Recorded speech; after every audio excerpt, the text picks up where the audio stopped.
Today we're going to talk about one of the most controversial US presidents. He dreamed of being a peacemaker and took great pride in his foreign policy successes. He pitted himself against the corrupt establishment and the sellout mainstream media. He despised the liberal intelligentsia and viewed universities as hotbeds of subversion. He suspected the intelligence services of disloyalty and saw conspiracies everywhere. He lost an election, but then he came back with a triumphant victory. Massive protests for black civil rights were happening all across the country, but he promised to restore law and order to the nation. His administration was constantly rocked by various scandals.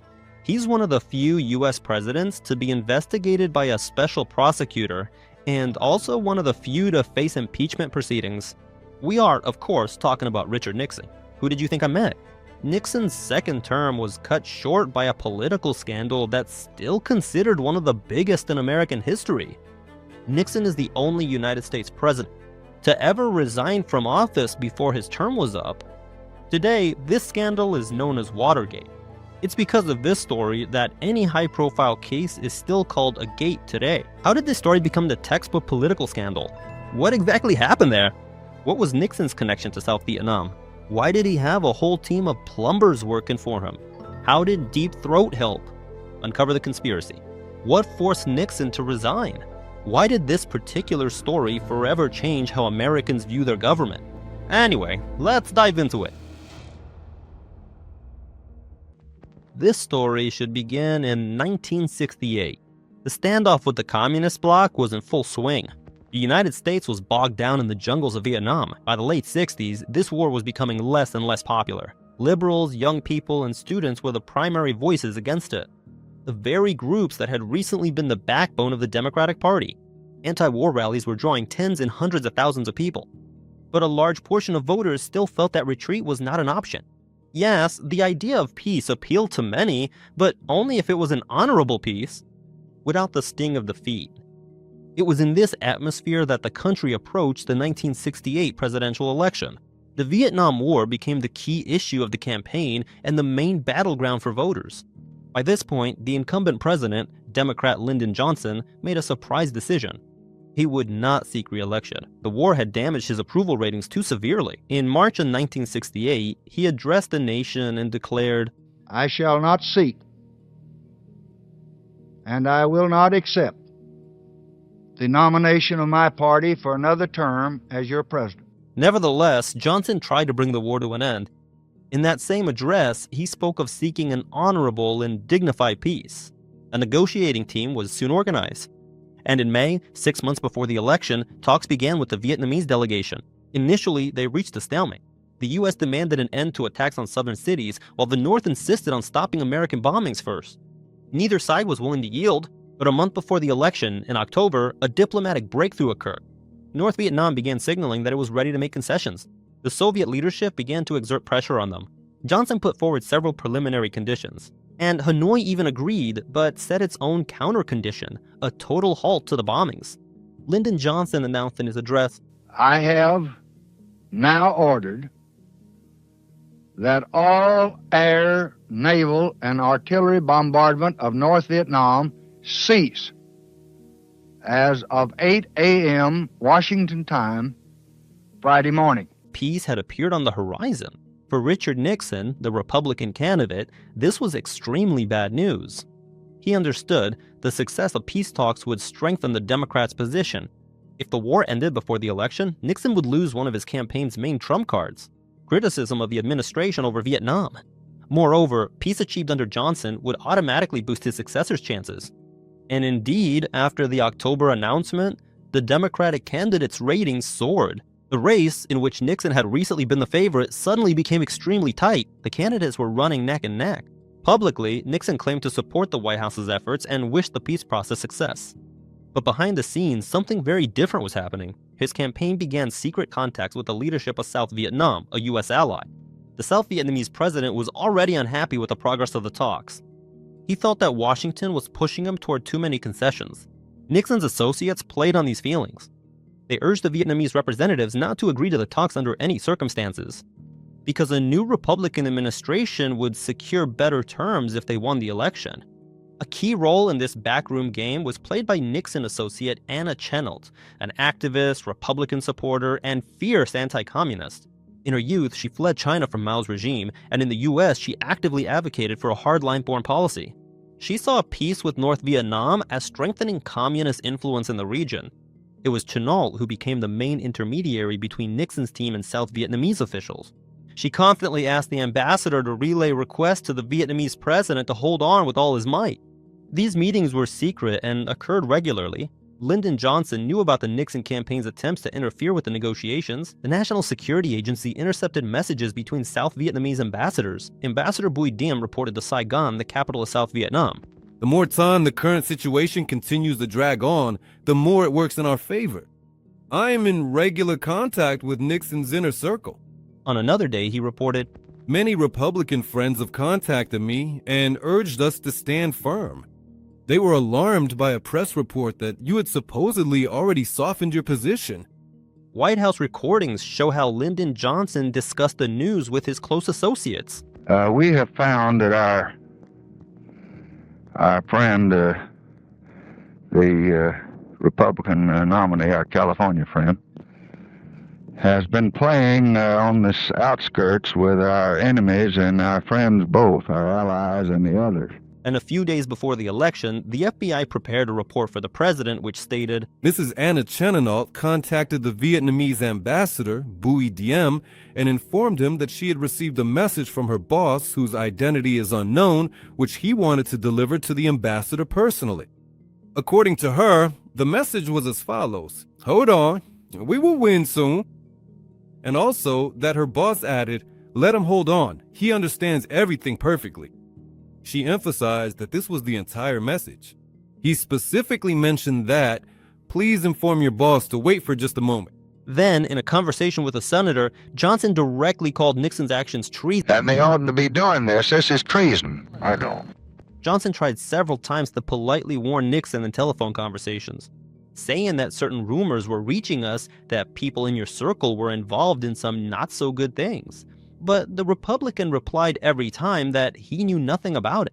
Anna Chennault has no connection to him and is acting on her own, and Nixon himself, on the contrary, supports the president with all his heart and hopes for a swift peace. In the White House telephone recordings, you can hear this dialogue between Johnson and Nixon. I just wanted you to know that I feel very, very strongly about this, and any rumblings around about somebody trying to sabotage the Saigon government's attitude, they certainly have absolutely no credibility as far as I'm concerned. Nixon passionately convinced Johnson. But my point that I'm making is this, that, my God, I would never do anything to encourage Saigon not to come to the table, because basically that was what you got out of your bombing pause. That, good God, we want them over at Paris. We've got to get them to Paris, or you can't have a peace. In the end, Johnson never publicly accused Nixon's camp of sabotaging talks, unsure if the Republican himself was involved. Plus, it meant exposing that the NSA spied on its allies, the South Vietnamese diplomats. President's and his circle's ideas about honor and mutual respect in politics also played a significant role. Here is the dialogue between the president and an advisor preserved in the White House recordings. Well, Mr. President, I have a very definite view on this. For what it's worth, I do not believe that any president can make any use of interceptions or telephone taps in any way that would involve politics. The moment we cross over that divide, we're in a different kind of society. For a long time, historians ignored this incident.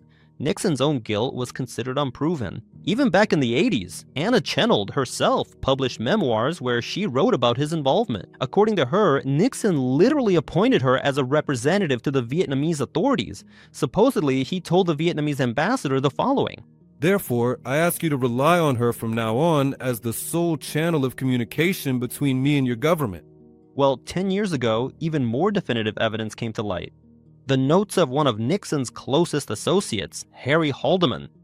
He was taking notes during a phone conversation with his boss. This was happening just a few weeks before the election. At that time, Haldeman wrote, "Leave Anna Chennault to work on South Vietnam." In that same conversation, Haldeman made this entry. "Is there any other way to throw a wrench in the works? Anything will do." In the end, circumstances worked out in the Republicans' favor. The negotiations were derailed, South Vietnam refused to attend them, the war didn't end in 1968, and Nixon won that election. Only after that did Vietnam return to the negotiating table, but progress stalled and the war dragged on for about 4 more years. One can argue about how much Nixon's interference actually influenced the South Vietnamese side's decision. After all, Saigon had its own reasons to resist the negotiations. They didn't like that Johnson had stopped the bombing of the North. They didn't like that Viet Cong guerrillas were supposed to be present at the peace conference. The Southerners didn't recognize them as a legitimate party to the negotiations. On the other hand, who knows how South Vietnam would have acted without Nixon's promises? One could imagine they would have agreed out of desperation. After all, the Republic of Vietnam was very much dependent on the US position. In this regard, the eventual peace reached under Nixon was very similar to what Johnson proposed, and South Vietnam was forced to sign it. At that time, Nixon didn't even inform the Vietnamese president that negotiations were underway. The key isn't just the incident with Anna Chennault. The consequences of these events are far more important. Richard Nixon's campaign deliberately chose to directly interfere in US foreign policy. Everyone understood perfectly well that they were acting beyond the pale.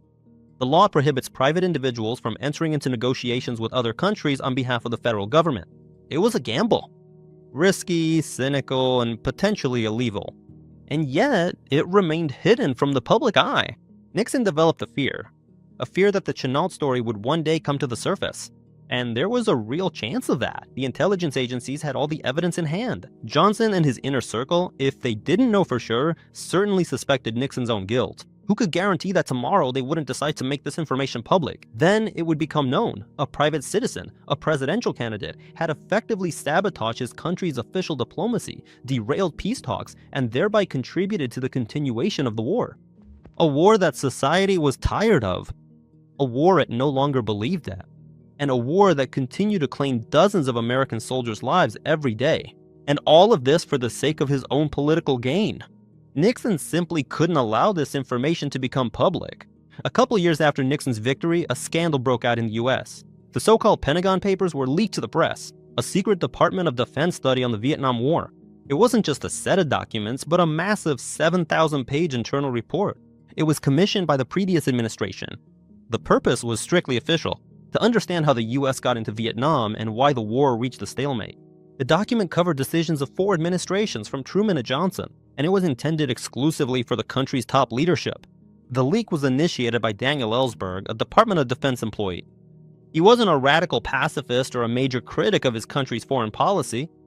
On the contrary, he worked inside the Pentagon for a long time, had top-secret clearance, and initially supported the war. The shift in his views happened gradually. Working with the documents, Ellsberg concluded that the war wasn't just at a stalemate. The US leadership knew from the start it almost certainly couldn't be won, but kept it going for political reasons. By the early 70s, Ellsberg became a staunch opponent of the Vietnam War and even attended anti-war protests. The main revelation of the documents wasn't even individual scandals, but systematic lying. The papers showed that the White House deliberately hid the scale of its military intervention. For example, the US bombed Cambodia and Laos even though they were neutral states. This was not disclosed to the public or to Congress. It became known that Johnson started the bombings even before the 1964 elections. And at the same time, he accused his opponent of planning to bomb Vietnam if he came to power. South Vietnam as a state was referred to in internal documentation as a US creation. It should be noted that South Vietnam, unlike any other country in Southeast Asia, was essentially a creation of the United States. President Diem's regime functioned only thanks to support from America, and only until the moment when it was beneficial for the US. At some point, the president was overthrown by the military in a coup.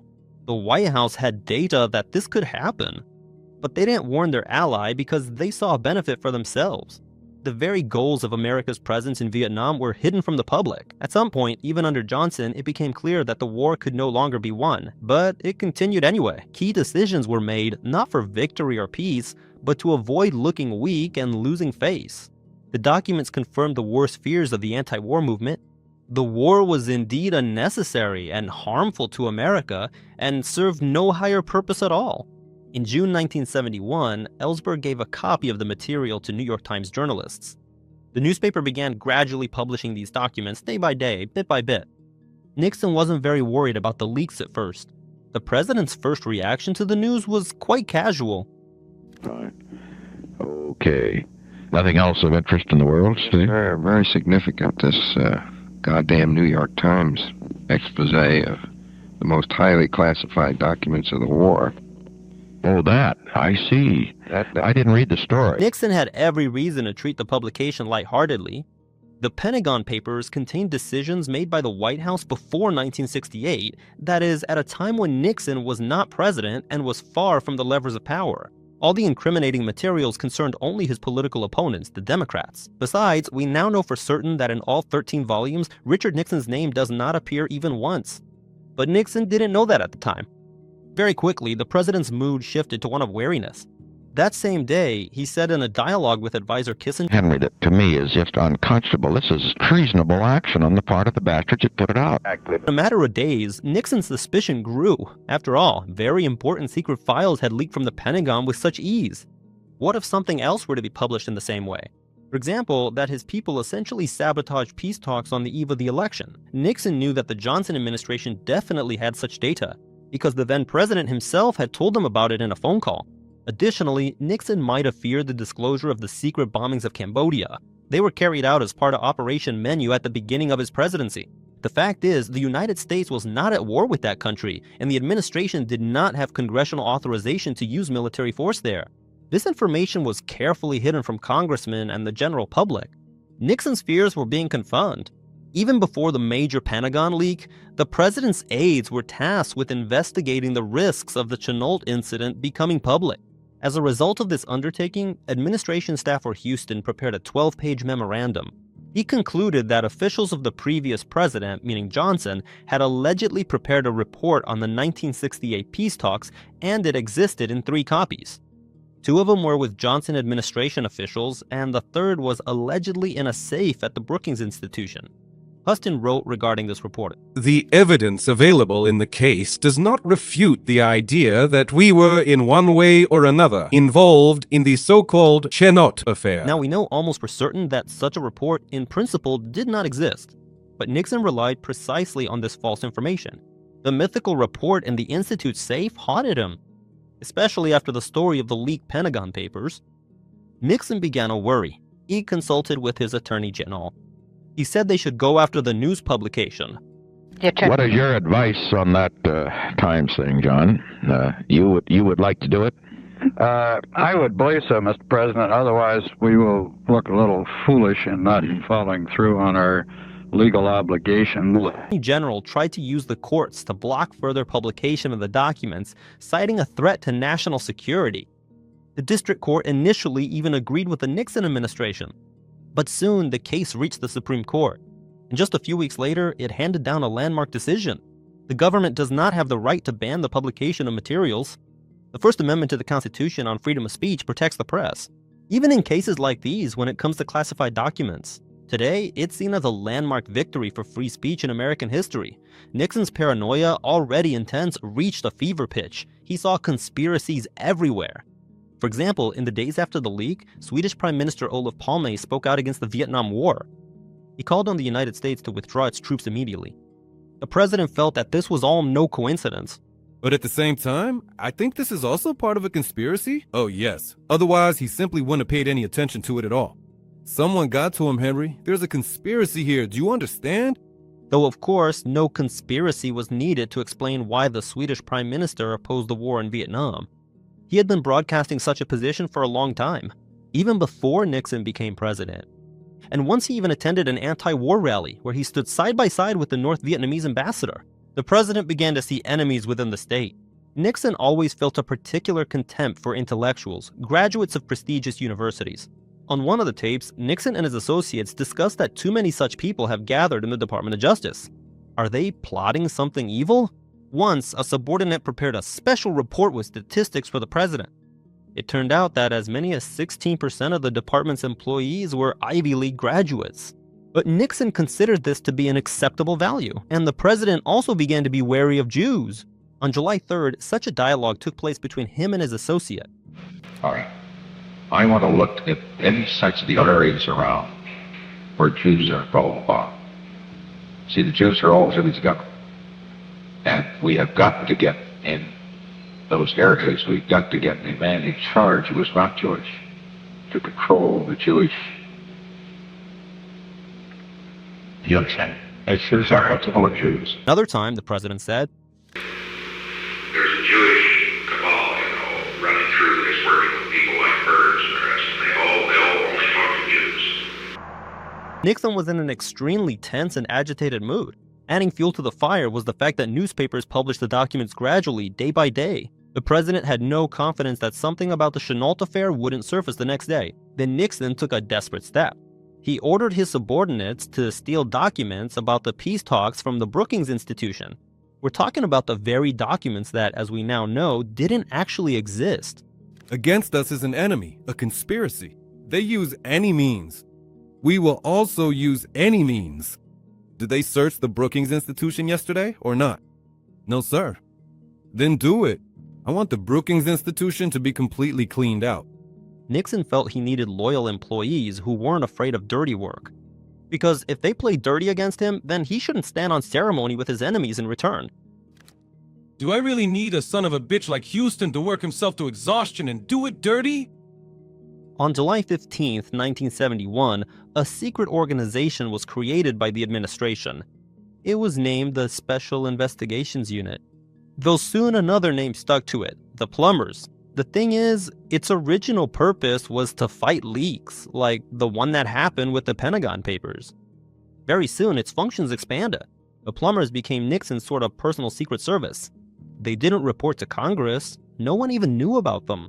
They only carried out orders from the president himself and his closest associates. The Plumbers' first task was to investigate Daniel Ellsberg, who organized the leak of the Pentagon Papers. Nixon suspected that he was part of a broader conspiracy, either by communists or by Democrats. One of the lead plumbers admitted in his memoirs years later. I was sure that we all agreed on one thing. Ellsberg was very likely at the center of a conspiracy sponsored by the Soviet Union. A conspiracy aimed at weakening U.S. influence in the key Vietnam theater. This conclusion was easy to reach. And strangely, it was made even easier by the complete lack of any evidence. Nevertheless, the Plumbers actively sought dirt on Ellsberg. He had to be discredited in the eyes of the public. To do this, the White House pressured the CIA to leak any data to the Plumbers. A Nixon aide told the CIA deputy director, "A man who works for the president will contact you. Consider that he has carte blanche." Reluctantly, the CIA handed over intelligence on Ellsberg to Nixon's people, but there was nothing incriminating there. Quite the opposite, in fact. The agency's dossier portrayed the politician in a favorable light. In the materials reviewed, there is nothing to indicate that the subject suffers from a serious mental disorder in the sense of psychosis and loss of contact with reality. An extremely intelligent and talented person, the subject apparently showed his giftedness early on. There are no signs that the subject saw anything treasonous in his actions. On the contrary, he apparently acted based on what he considered a higher level of patriotism. Then the Plumbers came up with a new plan. It was decided to break into the office of the psychiatrist Ellsberg was seeing. The idea was that incriminating information about the patient could be found there. A whole special operation was organized and thought out. It was led by two former special agents, Howard Hunt and G. Gordon Liddy. They would continue to manage dirty tricks in Nixon's inner circle, but the operation was unsuccessful. No documents about Ellsberg were found. Now, the filing cabinet the Plumbers searched is in the Smithsonian in Washington, but the Plumbers did have one success. None of the staff got caught in this venture. Everything went quietly. However, a funny detail would later emerge. During a flight back to Washington, Hunt and Liddy blagged. On the plane, they told a flight attendant what secret agents and brave guys they were, even bragging about a special break-in operation. A year and a half later, when Watergate became a real scandal, the flight attendant reported this to the FBI. In fact, many members of the Nixon administration said about the Plumbers, Hunt and Liddy, the same things. They were both driven by romantic notions of secret agents, covert operations, and sabotage. Howard Hunt was even a writer of James Bond-style novels, which were quite popular in those years. Energy literally overflowed from both of these employees. They were constantly coming up with new ideas for secret operations. For example, when Hunt and Liddy heard Nixon's order to rob the safe at the Brookings Institution, they immediately got to work. In the end, a plan worthy of a Hollywood blockbuster was born. It consisted of the following. A timed bomb had to be discreetly planted at Brookings. At a certain point, it was supposed to go off and cause a fire in the building. Next, it was assumed that the plumbers would buy a vehicle and uniforms from the fire department in advance. They would pose as firefighters responding to the alarm. After that, they would enter the building, blow the safe, and steal the documents. But the White House rejected this plan, not because it was a highly risky and illegal venture, but as Liddy himself recalls, because the plan was too expensive, and he was asked to simplify the operation. In the end, the idea was abandoned altogether. There was also a plan to discreetly drug Ellsberg before a dinner party. It was assumed that while intoxicated, he would make a fool of himself, and this would damage his public image. Interestingly enough, the White House even gave the go-ahead for this operation. But it happened too late, and the plumbers didn't have time to prepare everything. In the end, this venture was also abandoned. By 1972, Nixon had formed his campaign staff to run for a second term, and it included, among others, the special agent plumbers Hunt and Liddy. One administration member, Magruder, even said publicly at times that Gordon Liddy was the head of dirty tricks in their company. Liddy himself didn't like this at all. He complained to the White House lovers. Magruder, you bastard. John, he's going to expose me. He passed the complaint on to Magruder. If you hired someone to do your dirty tricks, it's better not to make it public. The dirty tricks that Hunt and Liddy came up with were becoming increasingly sinister. In January 1972, Liddy drew up an extensive plan called Gemstone. It consisted of about a dozen different operations, each named after a jewel. Operation Diamond, Operation Ruby, and so on. They were all designed to improve President Nixon's chances of re-election. For example, Operation Diamond. Liddy proposed kidnapping popular Democratic activists ahead of the Republican convention. They were to be drugged, taken to Mexico, and held there until the end of the event. By the way, Liddy himself gave the operation an alternative name, Nacht und Nebel, which translates from German as night and fog. That was the name of Hitler's directive of December 7th, 1941. It was directed against political agitators and resistance collaborators. Such people were ordered to be arrested, executed, or kidnapped so that they would thus disappear into the night and fog of the Reich. For some reason, Liddy was really fond of parallels with Nazi Germany. He sometimes referred to his group of operatives as the Einsatzgruppe, and he called his unit of plumbers the Odessa Organization. That was the name of a semi-mythical international network of former SS members. It's an abbreviation that in German stands for the Former SS Members Group. Among other operations, there was Operation Ruby, planting spies at the Democrats' campaign headquarters, and Operation Emerald, equipping a plane with special gear. Operation Sapphire, which involved recruiting prostitutes to extract secrets from Democrats. Additionally, there were plans to break into politicians' apartments and other similar measures. Later in his memoirs, Liddy admitted that he was fully aware of the illegality of his plans. I knew exactly what needed to be done and why, and I had no illusions about the legality of it.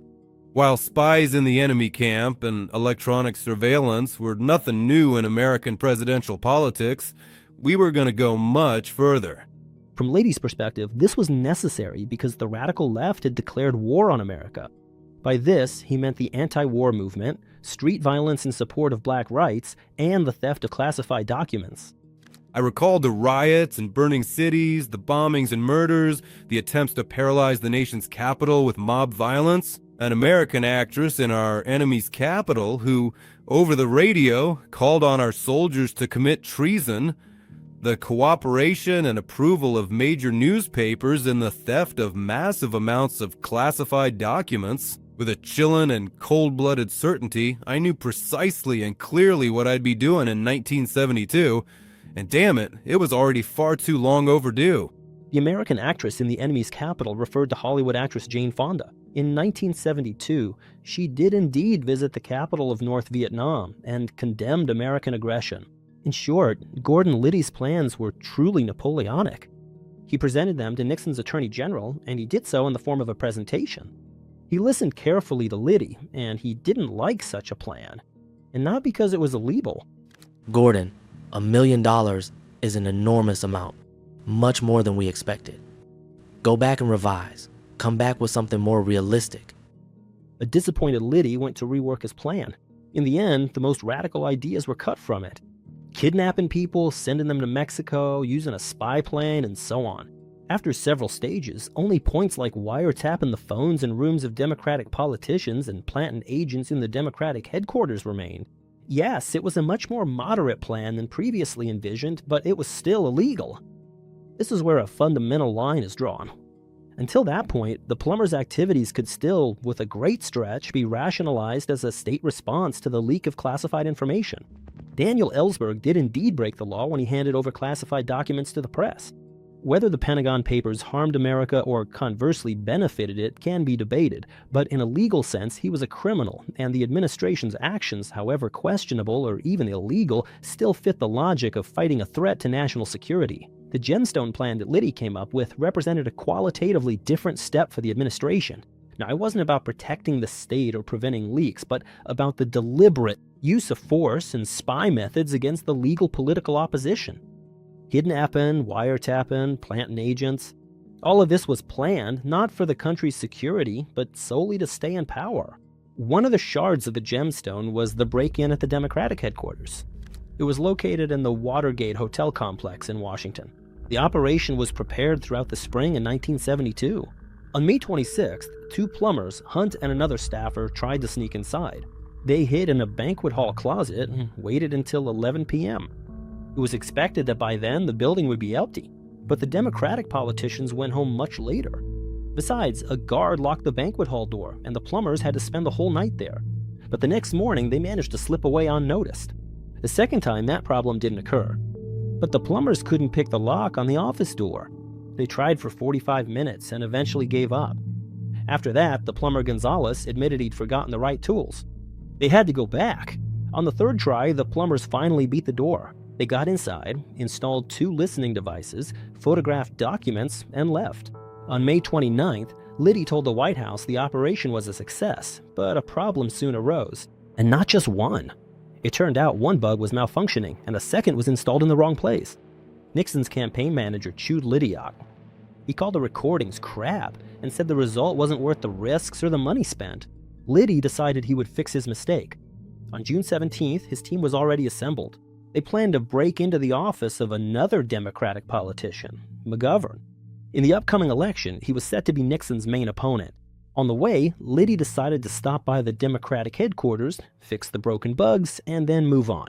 5 men were to carry out the second break-in that night. Hunt and Liddy were in another room at the Watergate at the time. They coordinated the group's actions via walkie-talkies, and across the street from the building, a lookout was stationed in a nearby structure. He was supposed to warn the spies if he saw anything suspicious. The plan seemed solid. At first, everything really did go smoothly. The 5 burglars successfully made their way inside the office. But at that time, a security guard was patrolling the building at night. Suddenly, he found that the latch on one of the doors was taped over, so it wouldn't lock. He didn't think much of it and just ripped the tape off the door. Half an hour later, the guard returned and found tape on the same door again. It became clear that someone was in the building. He called the police. The dispatcher initially sent 1 unit. They said over the radio they were out of gas and were going to refuel. The call was transferred to another crew. These were plainclothes officers in an unmarked car. Years later, it would turn out the first patrol had simply lied. That night, they were drunk in a bar and used the lack of gas as an excuse not to respond while intoxicated. But it was precisely because of those officers drinking that events took a very interesting turn. When the unmarked car arrived at the Watergate, the lookout didn't pay much attention to it at first. And by the time he did, it was too late. The 5 burglars were detained. The detainees said they were just trying to rob the place, but the police immediately noticed the very strange circumstances in which the alleged thieves were caught. The team had listening devices, cameras, and a mountain of film with them. Everyone was wearing business suits. The detainees also had 24 $100 bills with sequential serial numbers. In the morning, a private lawyer showed up at the station and said he'd represent the whole group in court. Yet none of the 5 had made any phone calls. Plus, it's hard not to notice that we're talking about the Democratic National Committee headquarters. So the police reached out to federal prosecutors. It was immediately clear that this was a very unusual case. Prosecutors got a search warrant for the rooms where the bumbling spies were staying. They found even more interesting things there. In a phone book, investigators found the name Howard Hunt, a man who was on Nixon's campaign staff. And in some notes, phone numbers were marked with the letters WH or even W House. So obviously it meant these were White House contacts.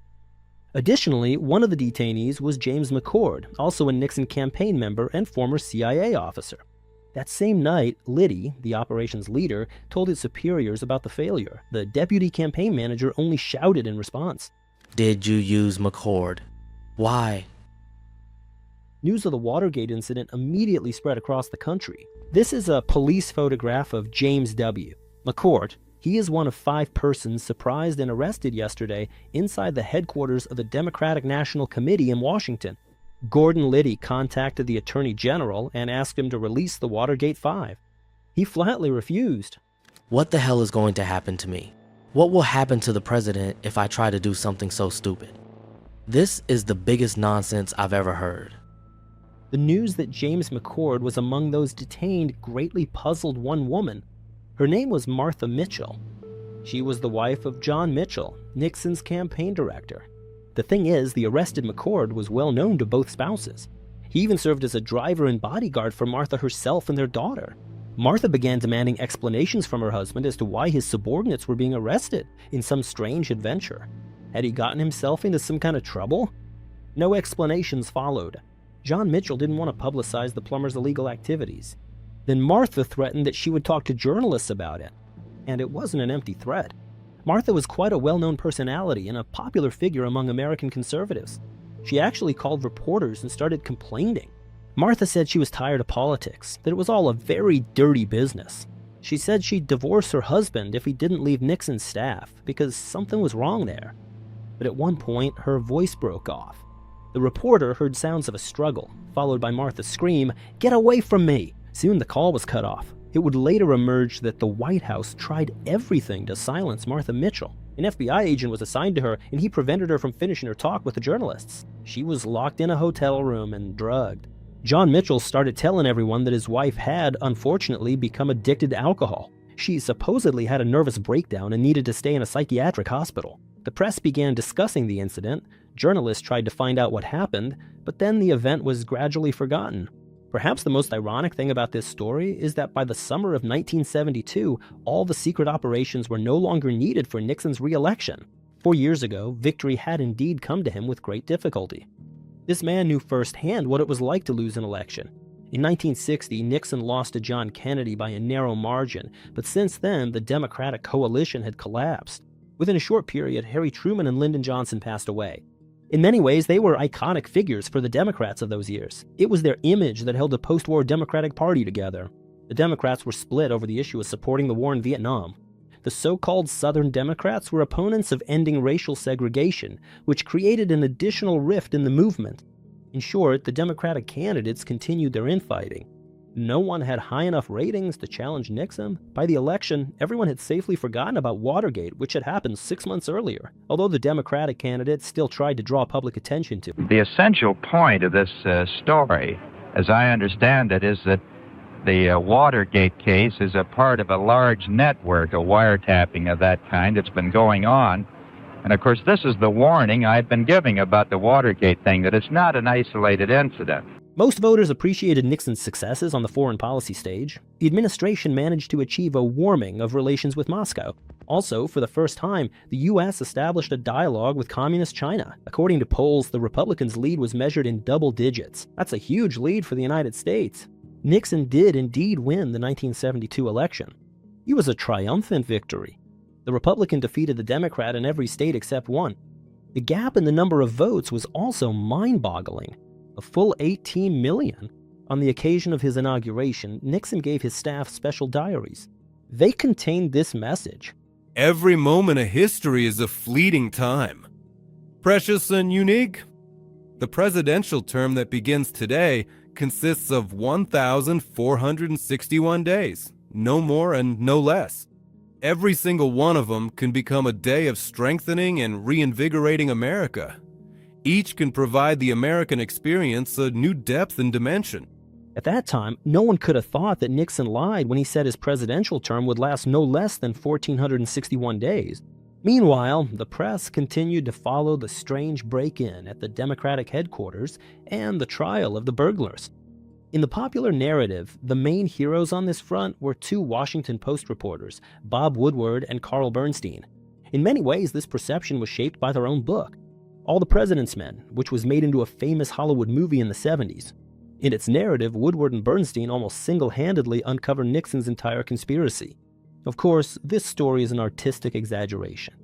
The Watergate incident was covered by many reporters from various newspapers at the time, from the New York Times, the Los Angeles Times, and other outlets, and they published equally important investigations. The journalist had a major ace up their sleeve, namely a secret FBI informant who leaked information from the Bureau to him. He became known by the pseudonym Deep Throat. That nickname was given to him by the editors of the Washington Post. Where did this nickname come from? It was a joke about the fact that the informant adhered to the strictest principles of secrecy. It was deep in the background, as American journalists put it. In addition, at that time in the US, a porn film called Deep Throat was well known. In short, the editor made a joke like that, and the nickname stuck to this man. Based on his data, journalists published expose articles.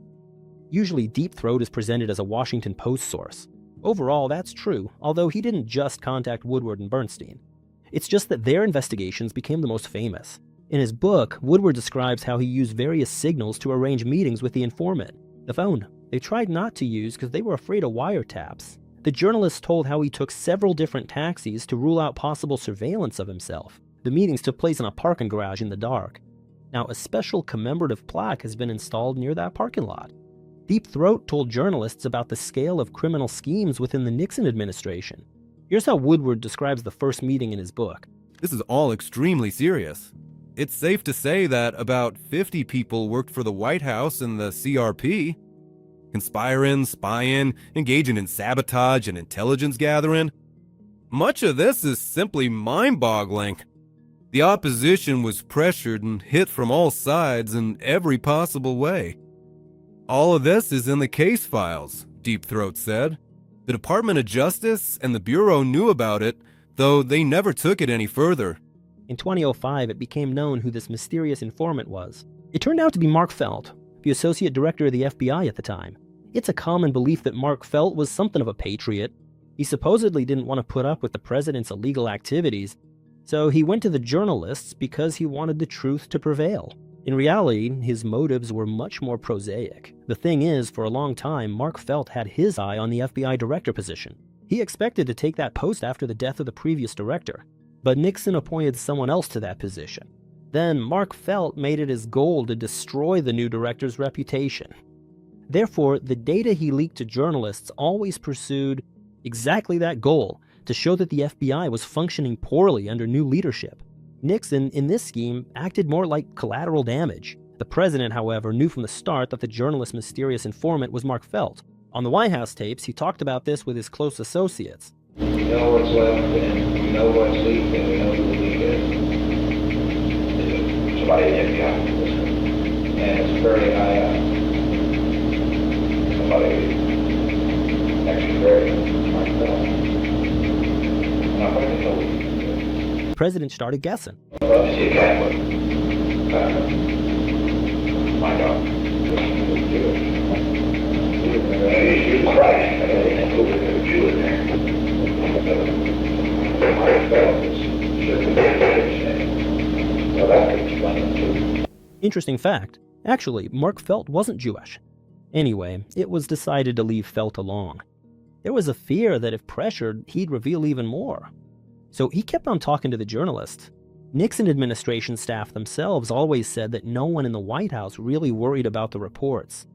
Journalists were always a few steps behind the prosecutors and FBI investigators. And sometimes they were just wrong and published incorrect information. It was at this point that the White House was actually chuckling at the Post getting things wrong. But still, the media was doing important work. They constantly published new materials and didn't let the general public forget the incident.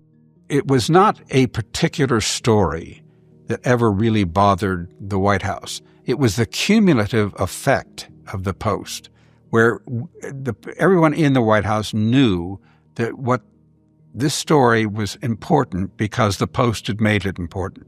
It made it a talking point. It made it something people read about at breakfast. Public interest in Watergate grew significantly with the start of the trial of the burglars. In the dock were not only the 5 perpetrators, but also the organizers, Howard Hunt and Gordon Liddy. The trial started in January 1973, just as Nixon was celebrating his birthday and preparing for his second inauguration. At this point, 6 months had passed since the Watergate incident.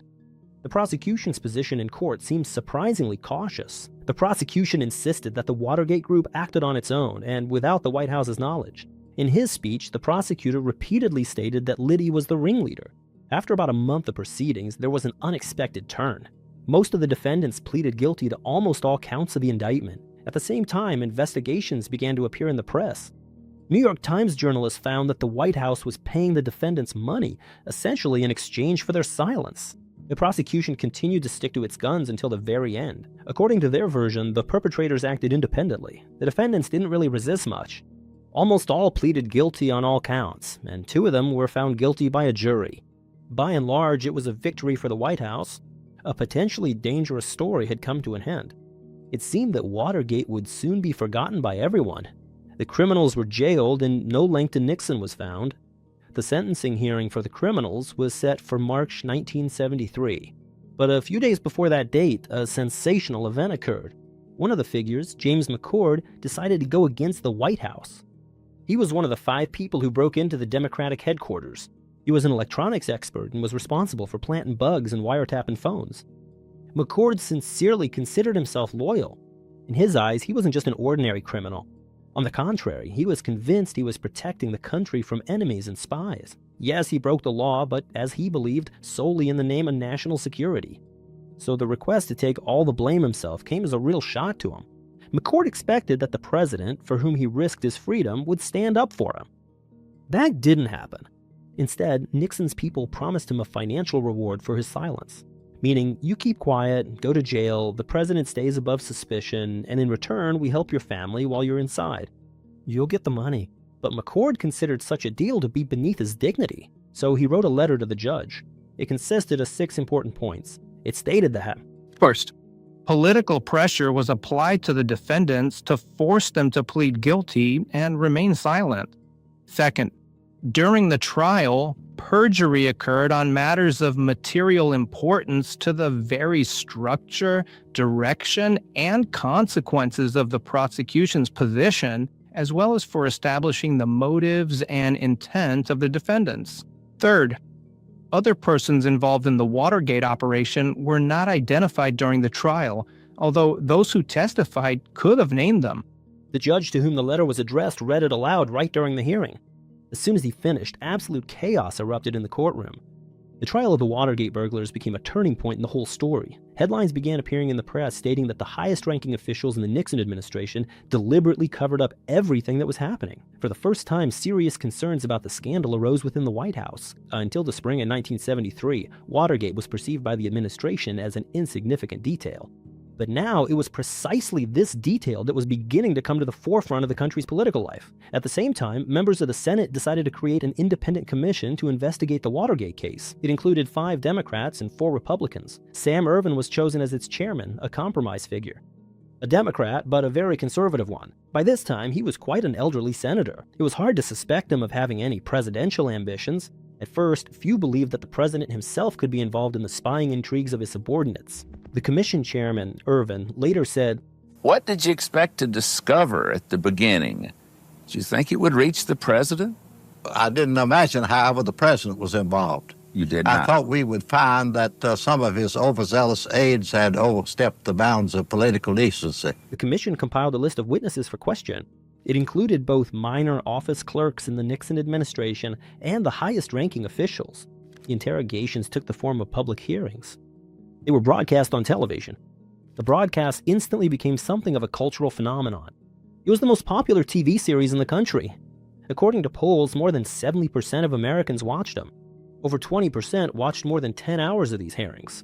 One commission staff member recalled, "We were flooded with mail, thousands of letters every week. We received over 100 to 200 telegrams a day.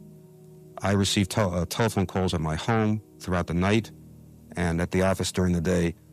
Many people in this country perceived this to be a national call-in show where they could, in fact, offer questions that they wanted asked to these very important figures in government. One of the first important witnesses for the committee was James McCord, one of the 5 Watergate burglars. This is the man who wrote a letter to the judge and confessed that the White House had pressured him. During the hearing, McCord spoke in detail about his role in the break-in at the Democratic headquarters. He was an electronics specialist and even demonstrated on camera how he intended to install a bugging device in a phone. And about the pressure from the White House, he spoke, Political pressure from the White House was conveyed to me in January 1973 by John Caulfield to remain silent, take executive clemency by going off to prison quietly, and I was told that while there I would receive financial aid and later rehabilitation and a job. The bribery claims for silence were confirmed by a prison guard. He confessed that he himself delivered money to the prisoners from Richard Nixon's personal lawyer. And were you loaded down with change, Mr. Ulasewicz? Oh, yes, indeed. And how did you carry that change? Well, when I started out, I started with kind of a little box deal. And when I finished up, I had a bus guys, one of these things that you click with quarters and dimes and nickels. At the time, everyone laughed at the somewhat goofy prison guard who, like a conductor, delivered bribes from the White House.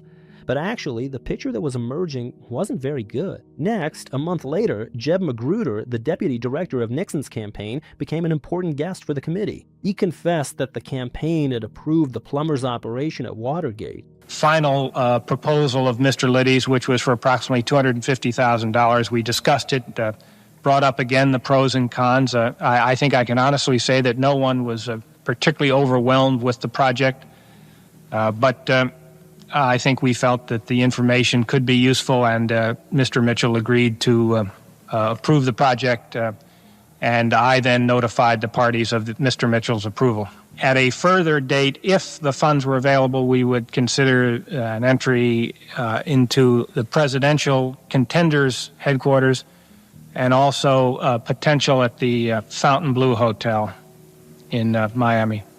Did it also include use of electronic surveillance and bugging? Included electronic surveillance and photography of photographing of documents.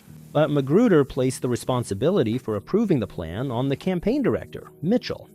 Soon, John Mitchell himself appeared before the committee. He confirmed Gordon Liddy did indeed come to him with a plan for illegal operations, but Mitchell did not approve him at all. Now, you've indicated that in hindsight, probably should have thrown him out of the office.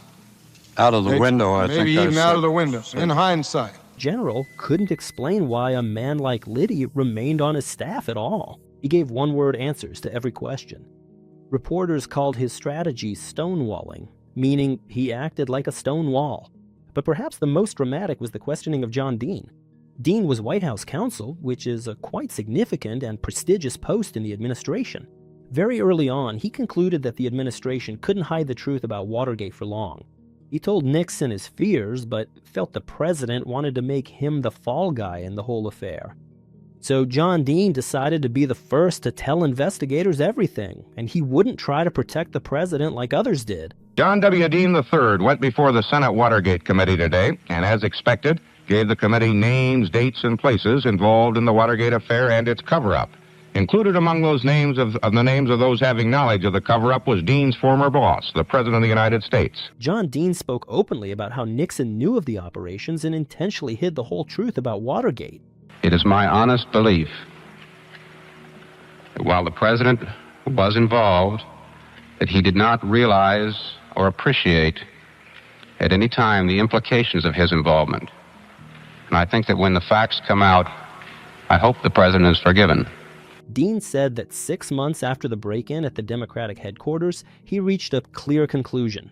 The actions taken by himself and the entire White House could definitely be classified as obstruction of justice or even a criminal conspiracy to obstruct justice. In other words, it was a felony.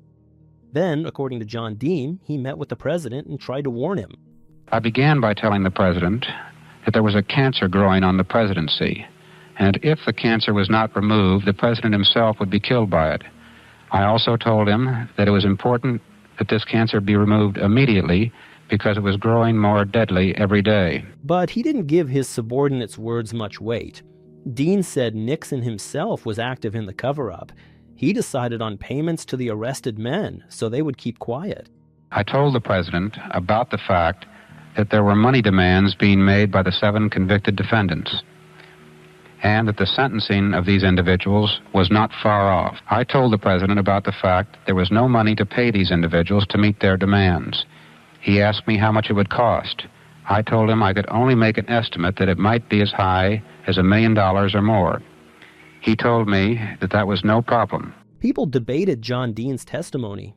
For the first time, a top Nixon official confirmed long-standing rumors. Dean appeared on Time magazine's cover several times with the caption, "Can Nixon survive Dean?" And that was no idle question. According to polls, it was after John Dean's testimony that the president's approval rating began to plummet.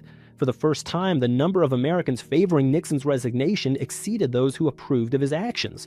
Nixon even issued a statement saying he wasn't any suggestion that this president's ever going to slow down while he's president, or is ever going to leave this office until he continues to do the job and finishes the job he was elected to do. Anyone who suggests that, that's just plain poppycock. We're going to stay on this job till we get the job done.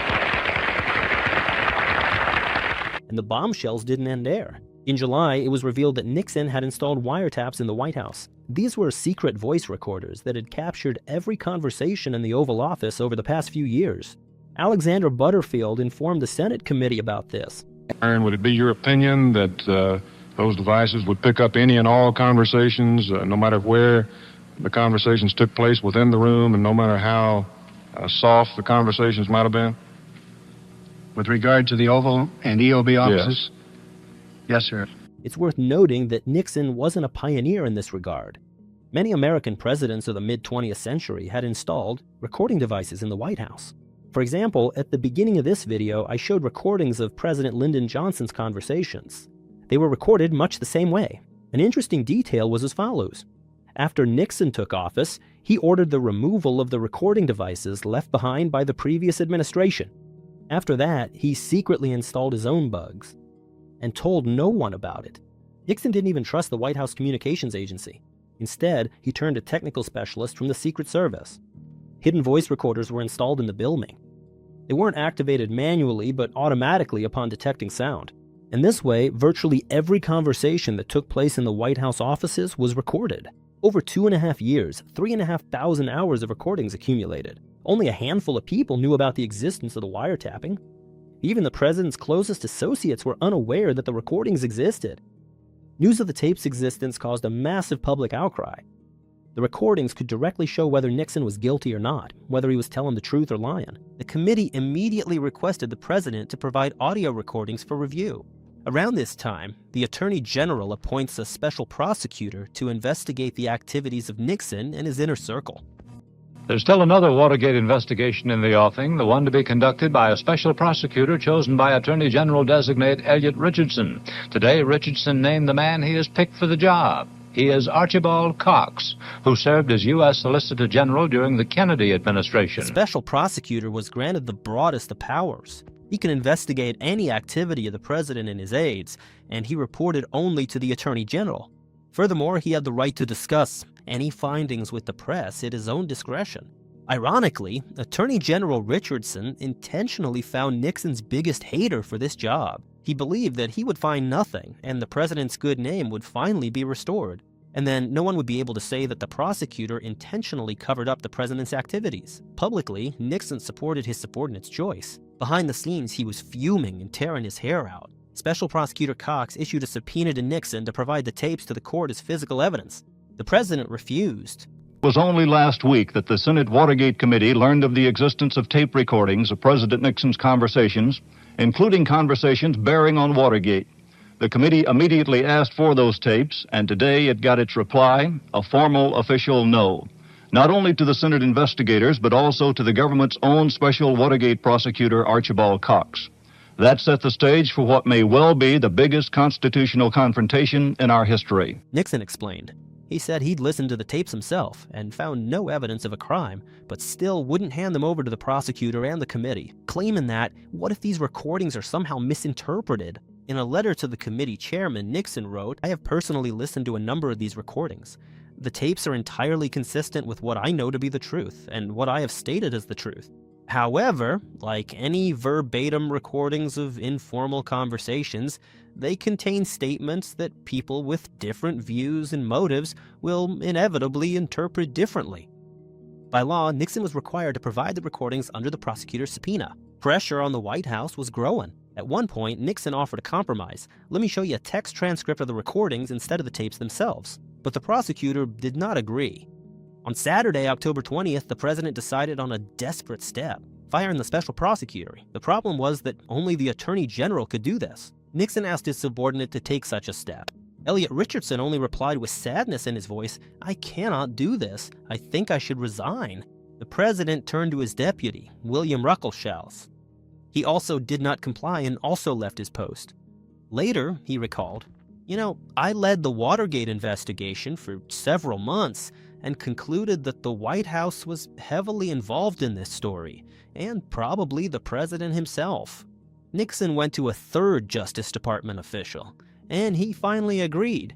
Special Prosecutor Archibald Cox was fired, and Nixon soon made a loyal subordinate the new Attorney General. The media described this situation as the Saturday Night Massacre.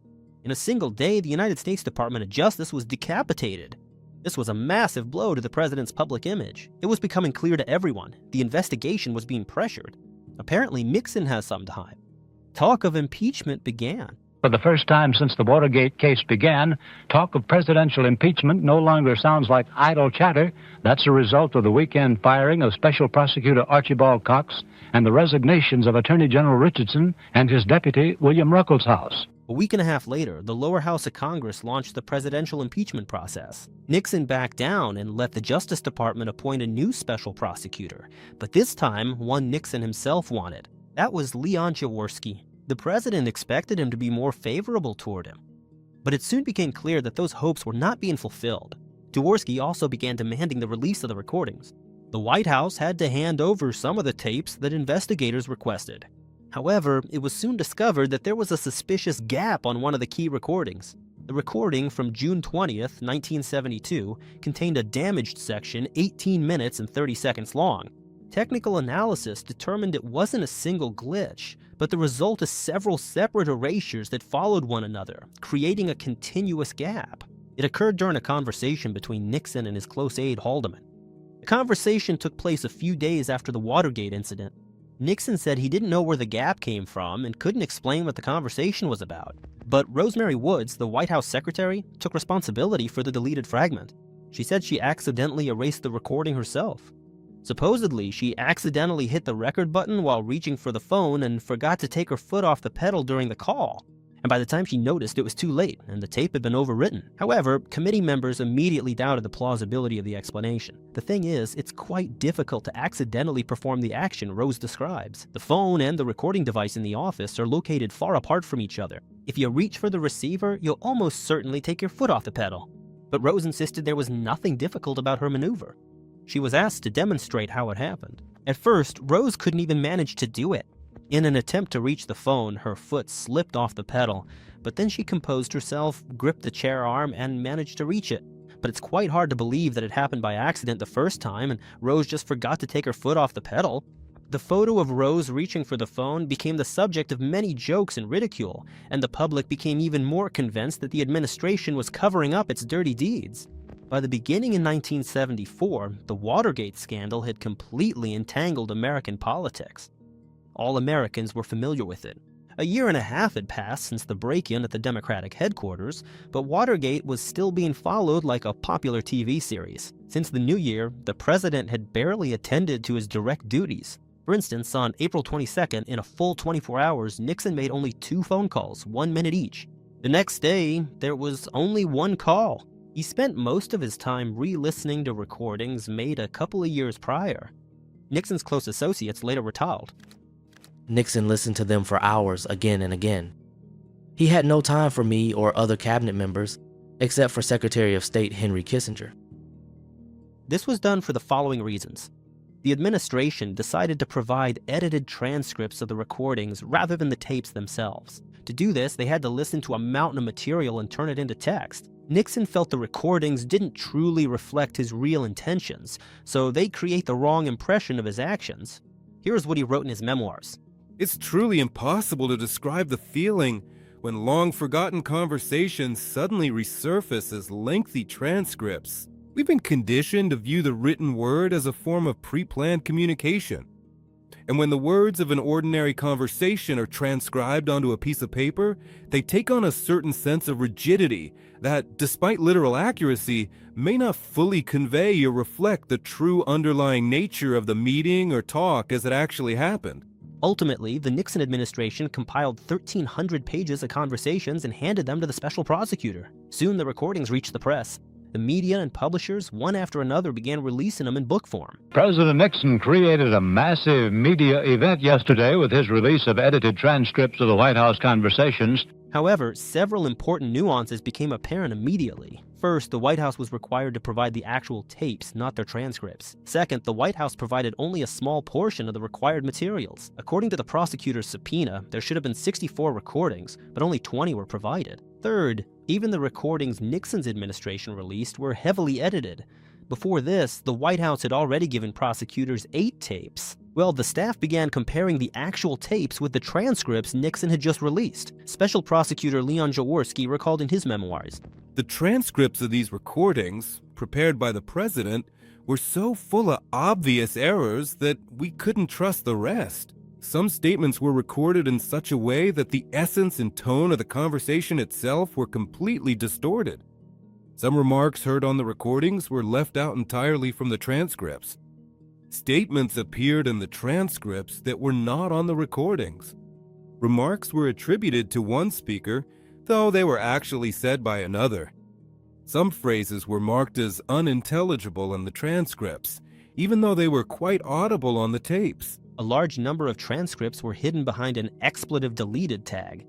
This became a separate occasion for jokes. On the streets, people came out with signs like, "Remove this expletive deleted from office." Soon, the first impeachment hearings began in Congress. To remove the president from office, the support of 2/3 of the Senate was required. If Nixon wanted to stay in power, at least 34 senators had to side with him, and he still had those chances. In early 1974, Special Prosecutor Jaworski indicted a number of White House officials, nearly all of Nixon's closest aides, and he didn't stop there. The prosecutor continued to insist on the release of the audio recordings. Nixon didn't give in. He argued that presidential communications were protected by executive privilege, so no one could tell him what to reveal or to whom. He claimed the prosecutor hadn't proven the need for the materials and found many other reasons not to comply with the subpoena. Eventually, the matter reached the Supreme Court. The justices ruled unanimously that the prosecutor's subpoena was legitimate and Nixon was obligated to comply. In a ruling that bears on the limits of presidential power, the Supreme Court said today that President Nixon must surrender more Watergate tapes. 64 tapes sought by the special prosecutor for the Watergate cover-up trial. The White House had no choice. The tapes were handed over to the prosecutor. They were published shortly thereafter. Among the recordings was one now known as the smoking gun. In English, a smoking gun is a metaphor that means irrefutable evidence. Like the killer was caught red-handed at the crime scene, with a gun still smoking in his hand. The recording in question was made on June 23, 1972, just 1 week after the Watergate arrests. On the tape, Nixon and his aide Haldeman can be heard discussing the news. That's fine. Now, as for the investigation into the Democratic break-in, we're back in the trouble zone because the FBI is not under control.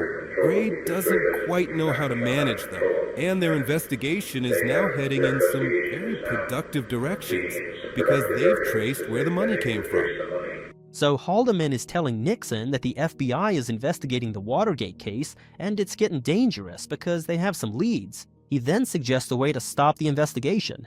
Ask the CIA director to pressure the FBI leadership and suspend its work. But the way to handle this now is for us to have lawyers call back there and just say, stay the hell out of this. This is should be done. That's not an unusual. Then Nixon discusses Howard Hunt, one of the two main plumbers. Of course, this business with Hunt. If you dig into that, a lot will come out. A whole hell of a lot. We just think it would be extremely harmful if this case were allowed to go any further. These Cubans are involved, Hunt, and a lot of shady business that we have nothing to do with. Here Nixon openly says he understands that Hunt is involved in a whole lot of illegal stuff, just like all the plumbers. So the public can't be allowed to know the truth about this incident, because then other events will come to light as well. Next, Nixon speculates about who organized the Watergate operation and mentions the second plumber, Liddy. Who was the idiot who pulled this off? Liddy? That guy?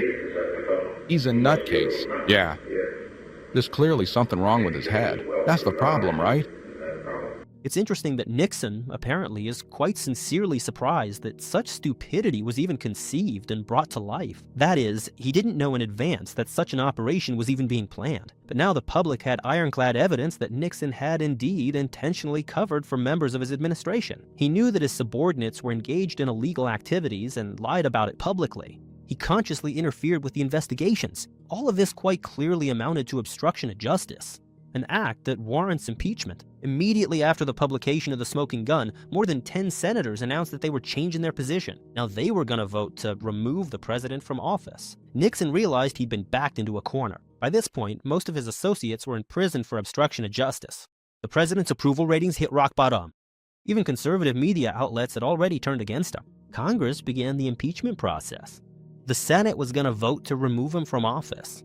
Demonstrations in support of his resignation continued in the streets. Then the White House announced that the president was going to make an address to the nation. Tonight, the world waits to hear from President Nixon. At 9 o'clock Washington time tonight, Mr. Nixon will deliver a live televised address from the Oval Office of the White House. All indications are that he will announce his resignation as the 37th President of the United States. The evening of August 8th, Nixon delivered an address. I have never been a quitter. To leave office before my term is completed is abhorrent to every instinct in my body. But as president, I must put the interests of America first. Therefore, I shall resign the presidency effective at noon tomorrow. Vice President Ford will be sworn in as president at that hour in this office.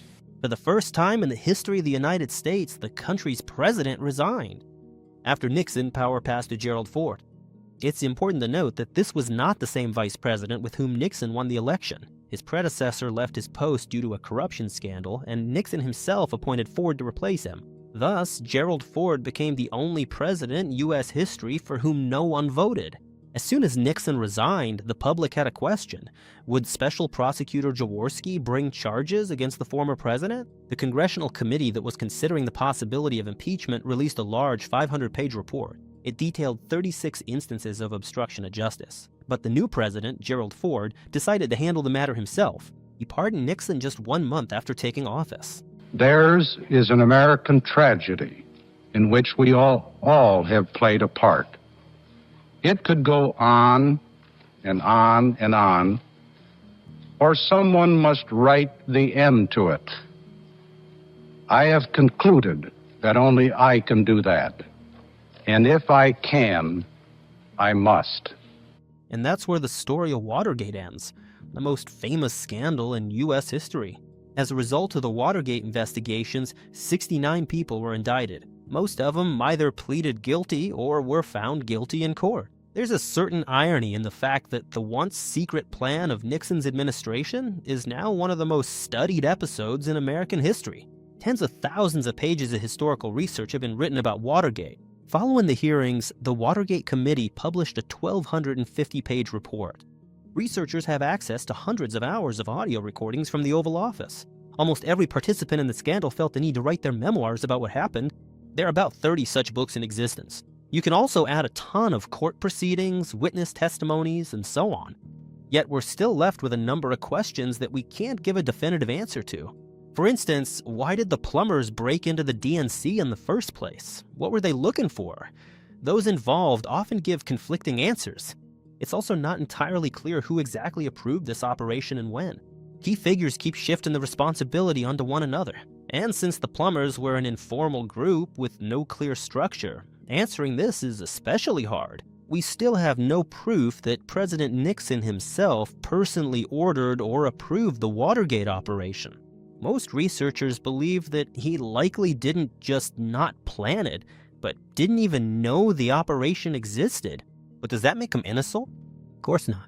Nixon wasn't aware of the scheme, not because he had no idea his subordinates were up to no good. Not at all. On the contrary, he literally couldn't keep up with all the shady deals the plumbers were pulling off.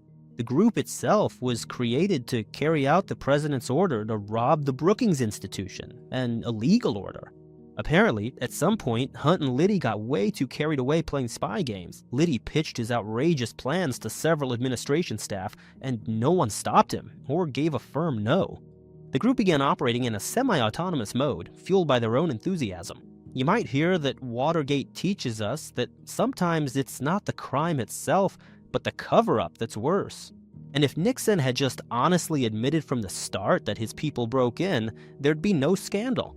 That's what the Republican vice chairman of the committee that investigated Watergate said, for instance. But Nixon couldn't just throw his staff under the bus, because admitting to Watergate would lead to more. Mainly that this shadow group of plumbers even existed, and that they'd broken into Ellsberg's psychiatrist's office. That the president ordered them to steal files from the Brookings Institution, that kidnappings of opposition activists were discussed, and so on. This scandal had a colossal impact on an entire generation of Americans. Citizens' trust in the federal government began to drop noticeably. While in the early 1960s, almost 80% of Americans trusted the government, by the late 70s, this figure had dropped to about 35%, and since then it has never been possible to restore the previous level of trust. Of course, Watergate wasn't the only reason for the rise in skepticism. I'll remind you, the Vietnam War was going on during this same period. To many, it seemed bloody and senseless. The sense of injustice was heightened by the universal military draft. This probably had an even stronger impact on how Americans began to perceive their government. The 70s also became a time of political reform in the United States. It was then, on the wave of post-Watergate sentiment, that a number of important laws were passed that limit presidential powers and fight corruption. The post of Inspector General was created in the Department of Justice to monitor the actions of the agency's employees. A special court, FISA, was created to regulate the activities of the intelligence services. Financial transparency laws emerged, requiring campaign headquarters and officials to publish various information about themselves. Freedom of information laws were strengthened, forcing executive agencies to publish various data at the request of journalists. For a long time in American politics, it was not customary to say flattering things about Richard Nixon. Many subsequent Republican presidents, including Ronald Reagan and George Bush Sr., distanced themselves from him. But in recent years, Nixon's image has been undergoing a kind of renaissance, primarily among Donald Trump's supporters. For example, Trump associate Roger Stone got a tattoo of Nixon's face on his back, and in 2019, during Russiagate, Special Counsel Mueller charged this man with obstruction of justice.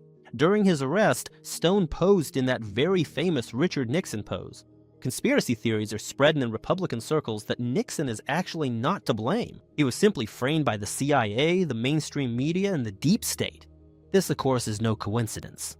Trump and Nixon indeed share a number of common traits that historians often point out. They both despise the liberal intelligentsia and university professors, and they fight the mainstream media and the corrupt establishment. The tendency to explain failures as the machinations of enemies and, in general, conspiratorial elements of thinking also look similar. Some of Nixon's quotes read like thoughts that Donald Trump could very well have voiced. I threw down the gauntlet to Congress, the bureaucracy, the media, and the Washington establishment and challenged them to an epic battle. And a few years ago, it became known that Trump corresponded with Nixon in the 80s. Back then, he wrote to the ex-president, "I think you are one of the greatest people in this country, and it was an honor for me to spend the evening in your company." It's interesting that the political scandals in America in recent years are in many ways much more serious and profound than Watergate, the textbook political scandal. Trump accuses his opponents of essentially staging a coup when they stole the election from him. Democrats, on the other hand, accuse Trump himself of an illegal conspiracy. So what's at stake is perhaps the most vital part of a democratic society, the peaceful transfer of power. And both sides are accusing each other of violating this principle. Or take Russiagate, for example. Trump, along with most of his supporters, believes that the Democrats orchestrated a massive conspiracy against him, involving everyone from rank-and-file intelligence officers to the entire Democratic leadership. By comparison, Watergate doesn't even seem like such a major event anymore. And this is probably a good indicator of just how much American politics has changed in recent years. So for now, we'll be waiting for new gates to emerge, and we'll definitely make videos about many of them.